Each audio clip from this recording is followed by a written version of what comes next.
The ancient times. There are many theories and stories about the people at that time. They have certain traditions and beliefs that they formed and are practiced. But there are no legit evidences that these theories are facts and indeed practiced by the ancient people. There are monuments and sculptures that are preserved, which is considered one of the great historical artifacts in the world. This is the time where we saw the birth of science, poetry, philosophy, literature, and drama. We saw the creation of art and architecture, and until now we still strive to record. One of the most civilized at that time is the Greeks. The people are glorious and arrogant. These were the men and women who laid the foundations of Western civilization. Through this video, we will discuss the music, arts, physical education, and health of ancient Greece.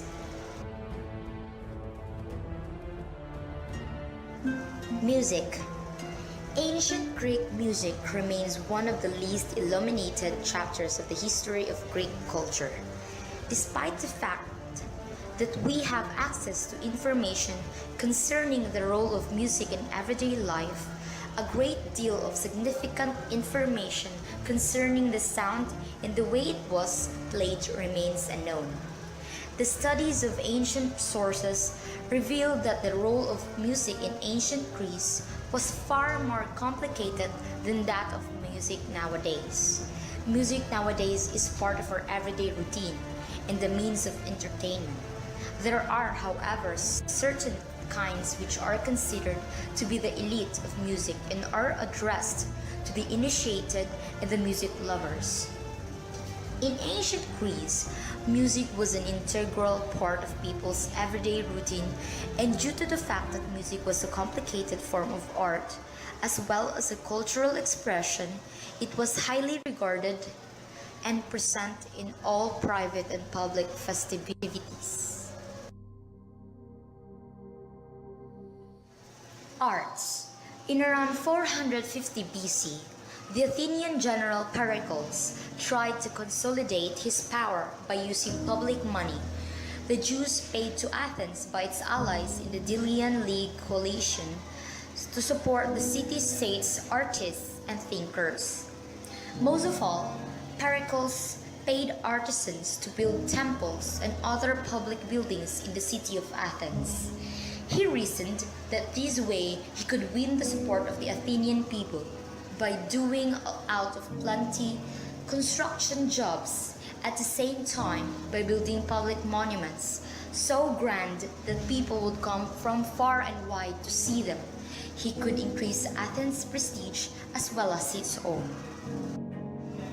Not many classical statues or sculptures survive today. Stone statues broke easily, and metal ones were often melted for reuse. However, we know that sculptures such as Phidias and Polykleitos in the 5th century and Praxiteles, Scopas and Lysippus in the 4th centuries had figured out how to apply the rules of anatomy and perspective to the human form, just as their counterparts applied them to buildings. Earlier statues of people had looked awkward and fake, but by the classical period, they looked natural, almost at ease. They even had realistic-looking facial expressions. Classical Greek pottery was perhaps the most utilitarian of the era's art forms. People offered small terracotta figurines as gifts to gods and goddesses. Architecture in ancient Greece.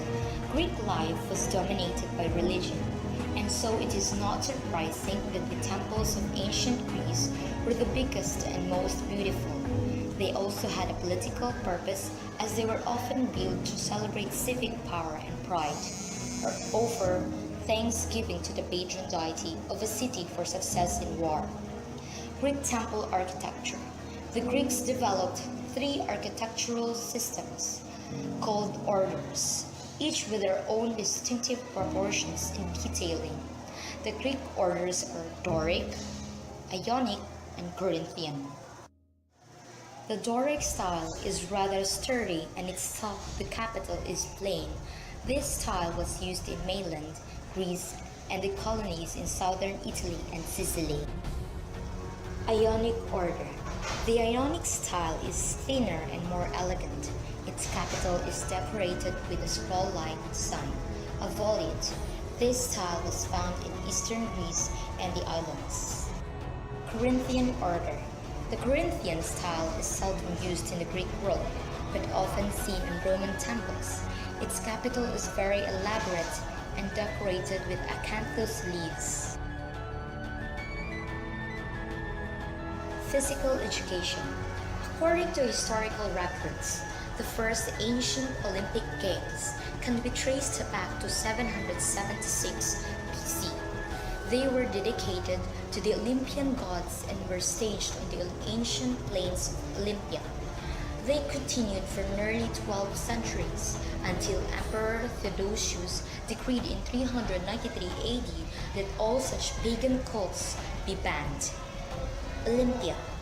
Olympia, the site of the ancient Olympic Games, is in the western part of the Peloponnese, which, according to Greek mythology, is the island of Pelops, the founder of the Olympic Games. Imposing temples, votive buildings, elaborate shrines, and ancient sporting facilities were combined in a sign of unique natural and mystical beauty. Young men from richer families who didn't have to work in most Greek cities spent a lot of their time training for these competitions, and the best of them were chosen to compete against the best young men from other cities. Then they would all meet at the Olympic Games or the Isthmian Games or elsewhere and compete for prizes and for the favor of the gods. Of course, these games also served as good training for the army because all these men would be soldiers as well. The events were the same kind as in the Olympics today: running, jumping, throwing a javelin, and throwing a discus. Only men could compete. Greek boys also played games which were not part of the Olympic Games, like field hockey. Greek boys usually played games without their clothes on, and so girls were not allowed to watch. Greeks also played less active games like dice and marbles, and knucklebones and checkers. This is a famous vase from the Vatican Museum showing Achilles and Ajax playing checkers. Even in these games, though, the competition was very important, and there was a feeling that losing in games meant that the gods didn't like you. Health. The ancient Greeks initially regarded illness as a divine punishment and healing as, quite literally, a gift from the gods. However, by the 5th century BCE, there were attempts to identify the material causes for illnesses rather than spiritual ones, and these led to a move away from the superstition toward scientific inquiry, although in reality the two would never be wholly separated. Greek medical practitioners then began to take a greater interest in the body itself and to explore the connection between the cause and effect, the relation of symptoms to the illness itself, and the success or failure of various treatments. Textual sources on Greek medical practice begin with scenes from Homer's Iliad, where the wounded in the Trojan War are treated. For example, Patroclus cleaning Eurypylus' wound with warm water. Medical matters and doctors are also frequently mentioned in other types of Greek literature, such as comedy, plays, but the most detailed sources come from around 60 treatises, often attributed to Hippocrates, 5th to 4th century BCE, the most famous doctor of all. However, none of these medical treatises can be confidently ascribed to Hippocrates, and next to nothing is known about him for certain. Wounded soldiers were actually one of the best ways for a doctor to learn his trade and widen his knowledge of the human body and its internal workings. There was probably also less risk of the soldier causing problems if things went wrong, which could happen with private patients. Aside from the health problems, which may also have affected civilians, such as malnutrition, dehydration, hypothermia, fever, and typhoid, Those doctors treating soldiers had to deal with wounds made by swords, spears, javelins, arrows, and projectiles from slings. Medical practitioners knew the importance of removing foreign bodies, such as arrowheads, from the wound and the necessity to properly clean the wound, which is why arrowheads became barbed to be more difficult to remove and therefore more lethal. Gods dominated the lives of the Greeks. Natural occurrences were explained away by using gods. This, however, did not occur in medicine, where ancient Greek physicians tried to find a natural explanation as to why someone got ill and died. The Greeks were practicing medicine 1,000 years before the birth of Christ. In the Iliad, by Homer, injured soldiers were treated by doctors, and the Greek leader in the tale, Menelaus, was treated for an arrow wound by a doctor in arms, Machaon. However, not all ancient Greeks turned to physicians when ill. Many still turned to the gods. The god Apollo was consulted at the temple in Delphi in the 6th century BC. Many turned to the god Asclepius for help. Places called Asclepia were built for those in poor health. These were like temples and also allowed to beg for money in these buildings. Those who went to Asclepius were expected to leave offerings to Asclepius. The Asclepius were run by priests. Patients to Asclepius were encouraged to sleep, as it was believed that during sleep they would be visited by Asclepius and his two daughters, Panacea and Hygeia. A visit by these three was expected to cure all ailments. Those who were not cured could stay at Asclepia where they were.